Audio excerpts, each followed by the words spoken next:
खुलुमबाय लोगोफोर, बिहार ब्रह्म चेनेलनि खौरां नायगिरि गासैबो रायजो राजा नोंथांमोननिसिम गोजोन फुंबिलिनि गाहाम हामलायथि बावहरग्रोनाय जाबाय।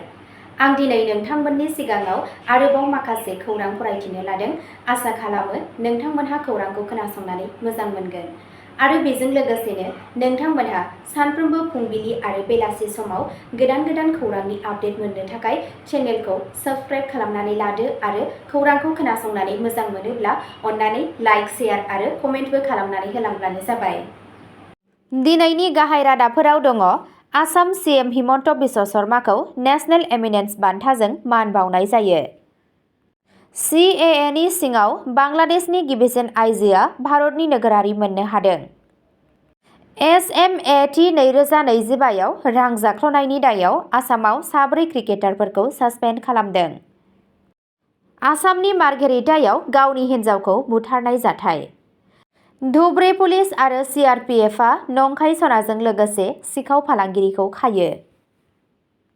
65 कौटि रांनि बिगियान ब्लक गायसनदों जागिरद कलेजाव। पाकिस्ताननि थाखाय संगालि खालामनायनि दायाव आसामाव एयार फर्सनि आजिरा मोननाय अफिसारखौ खादों। दानिया फैदो आबुं रादाबाव। गिबि खौराङावनो दङ। आसाम सीएम हिमन्त बिश्व शर्माखौ नेशनेल एमिनेन्स बान्थाजों मान बावनाय जादों। Assam chief minister doctor Himanta Biswa शर्माया सनिबारखालि मुम्बाइआव 28थि SIES सि चन्द्रशेखरेन्द्र सरस्वतीनि नेशनेल एमिनेन्स बान्था मोनो।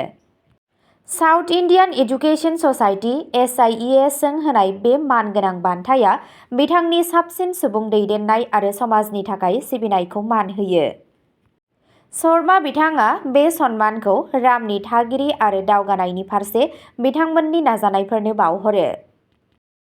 गुबुन बान्था मोनगिरिफोरनि गेजेराव ब्रह्मासनि संदानगिरि, मुम्बाइनि डोबावालफोर आरो सानथौगिरि डक्टर मणि द्रविड़ शास्त्रीगल दंमोन। बे हाबाफारियाव सुबुं सिबिनाय, बिगियान आरो सुबुं समाजनि खामानिफोराव दैदेननायखौ नोजोर होनाय जादों। नैथि खौराङाव दङ। CAA नि सिङाव बांलादेशनि गिबिसिन आइजोआ भारतनि नोगोरारि मोननो हादों। आसामनि श्रीभूमि जिल्लायाव थानाय बांलादेशनि 40 बोसोर बैसोनि सासे आइजोआ नोगोरारि सोदांनाय आयेन CAA नि सिङाव भारतनि नोगोरारि मोननो हानाय हादोरसानि गिबिसिन आइजो जानो हादों। बियो 2007 मायथाइयाव सिलचराव फाहामथाय लानो थाखाय भारतआव फैदोंमोन। ओनसोलनि आगुआव करिमगन्जनि सासे जायगानि सुबुंजों हाबा जादोंमोन, बैयाव थाफैदोंमोन आरो सासे फिसाज्ला मोनदों। बिथांनि उपनाम बेनार्जी थांनाय बोसोराव नेम खान्थिफोरखौ फोसावनायनि उनाव जिल्लानि सिमा सोलायनायनि जाहोनाव बिथांनि गिबि आर'जलाइखौ नेवसिनाय जादोंमोन, नाथाय गोदान आर'जलाइखौ गनायथि होनाय जादों। बेयो भारतनि नोगोरारिफोरनि बिसि-फिसायनि थाखाय रेजिस्ट्रेशन लामानि गेजेरजों होनाय CAA नोगोरारिनि गिबि बिदिन्थि। थामथि खौराङाव दङ। SMAT 2025 आव रां जाख्ल'नायनि दायाव आसामाव 4 क्रिकेटारफोरखौ सासपेन्ड खालामदों। आसाम क्रिकेट एस'सिएशन (ACA) आ सैयद मुश्ताक आली ट्रफी SMAT 2025 नि समाव गाज्रि आखु दिन्थिनायनि दायाव 4 गेलेगिरिफोर अमित सिन्हा, ईशान आहमेद, अमन त्रिपाठी आरो अभिषेक ठाकुरीखौ सासपेन्ड खालामदों।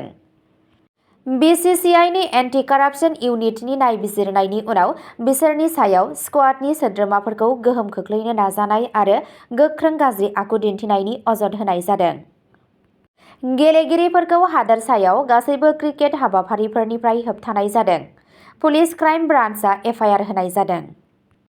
ACA नि नेहाथारि सनातन दास बिथाङा बुङो दि बे मावफारिया गेलेनायनि खौसेथिखौ रैखाथि होनायनि थांखियै खालामनाय जादों। नायबिजिरनाया जोबजासिम दोनथ'नाया गोहोम गोग्लैगोन। ब्रैथि खौराङाव दङ। आसामनि मार्घेरिटायाव गावनि हिन्जावखौ बुथारनाय जाथाय।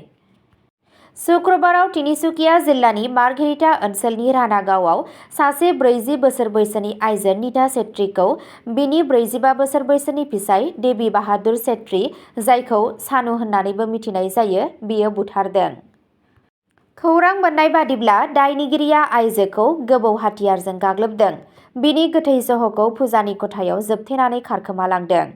उनाव बियो जागुन पुलिस आउटपस्टआव गावखौ गथायो। जाथायथिलियाव फरेन्सिक टीमजों लोगोसे लेखापानि पुलिसआ नायबिजिरनायखौ जागायो।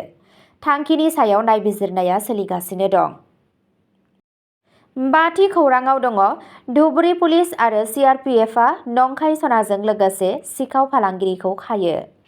मोनसे जथाय अपारेशनाव गौरीपुर पुलिस आरो CRPFनि 48थि बेटेलियनआ बृहस्पतिबारखालि आसामनि धुबुरी जिल्लानि गौरीपुर रेलवे स्टेशननि साखाथियाव दांगिचर ओनसोलनि थागिबि नासिर आलीखौ खायो। मोनसे गुमुर खौरां मोननानै बिथांमोनहा बिथांखौ हमनो हायो आरो बिथांनि कब्जानिफ्राय 675 ग्राम नंखाय सना जब्द खालामो। आलीखौ खानानै लानाय जादों आरो सिखाव फालांगि नेटवर्क, नंखाय सनानि फुंखा आरो बेनि राननाय चेनखौ मिथिनो थाखाय सोंथि खालामनाय जादों। बे मावफारिया ओनसोलाव नंखाय मुवाफोरखौ होबथानो थाखाय सोलिबाय थानाय नाजानायखौ दिन्थियो। द'थि खौराङाव दङ 65 कौटि रांनि बिगियान ब्लक गायसनदों जागिरद कलेजाव। आसामनि दै सम्पद बिफाननि मन्थ्रि पीयूष हाजरिका बिथाङा जागिरद फरायसालिमायाव गोदान बिगियान ब्लकनि थाखाय अन्थाइ खाम्फा गायसनो। 5 कौटि रां खरसानि बे मावथांखियाव बिगियान सोलोंथाइखौ बांहोनो थाखाय गोदान मुगानि लेबरेटरिनि खाबुफोर थागोन। बे हाबाफारियाव मन्थ्रिया बुङो दि गोदान बिल्डिंआ ओनसोलाव गोजौ सोलोंथाइनि गुनखौ बांहोगोन। बिथाङा प्रज्ञा भारती बिथांखिनि सिङाव थानाय मेधाबी फरायसाफोरनो स्कुटिबो रानना होयो। बे हाबाफारियाव फोरोंगिरि, फरायसा आरो जायगानि सुबुंफोरा बाहागो लादों। मन्थ्रि बिथाङा ओनसोलाव सोलोंथायारि जौगाथायनि थाखाय सरकारनि हेफाजाब सोलिबाय थागोन होनना खोथा होयो। 7थि खौराङाव दङ पाकिस्ताननि थाखाय संगालि खालामनायनि दायाव आसामाव एयारफर्सनि आजिरा लानाय अफिसारखौ खादों। आसाम पुलिसआ शुक्रबारनि मोनायाव तेजपुरनि पाटिया ओनसोलनिफ्राय इन्डियान एयारफर्सनि आजिरा लानाय अफिसार कुलेन्द्र शर्माखौ खायो।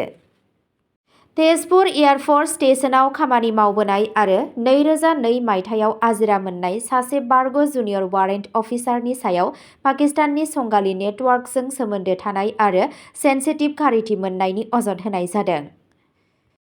नोजोर लाखिनाय आरो नायबिजिरनायनि उनाव बे हमनायखौ खालामनाय जायो। इन्डियान पेनेल क'डनि सोमोन्दो गोनां दफाफोरनि सिङाव केस रेजिस्टार खालामनाय जादों। अब्ला दिनैनि खौरां फरायथिनाया एसेनोसै। गोजोन्थों।